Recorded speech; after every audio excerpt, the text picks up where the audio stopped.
Anything he saw that he liked, he had ripped out, crated, and shipped to his ranch. A row of cypress trees he drove by in California, Hearst took them all. A 12th century monastery in Spain, Hearst had it disassembled and built his own road and a railroad to carry the stones to port. And San Simeon was just one of 8 homes. Hearst sent a wire to his editor in London, "Buy St. Donat's Castle."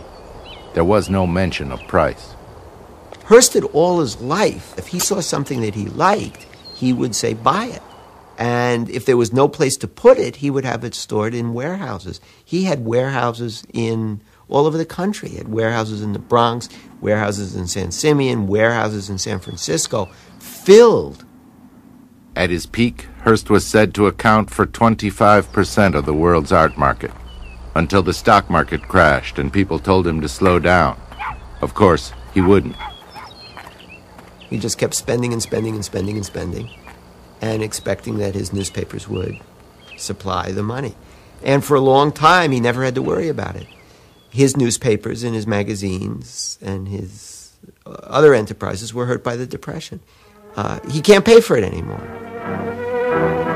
Sale director Dr. Armand Hammer left, and merchant Frederick Gimble looked at the $25,000 Cellini cup. And here's the original itself, as the $50 million Hearst art collection goes on sale.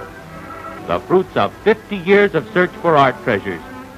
They sell off some of his antiques. Or take the full armor. More important, they sell some of his newspapers, which he doesn't want to part with. Hearst, for the first time, began to see the tremendous empire he'd built up begin to crumble and melt away.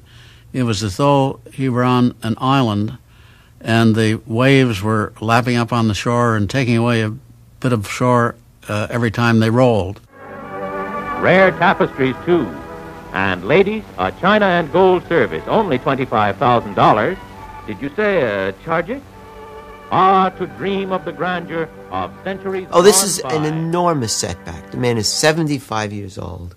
There's a bit of embarrassment, there's a bit of humiliation, and he has to watch his pennies.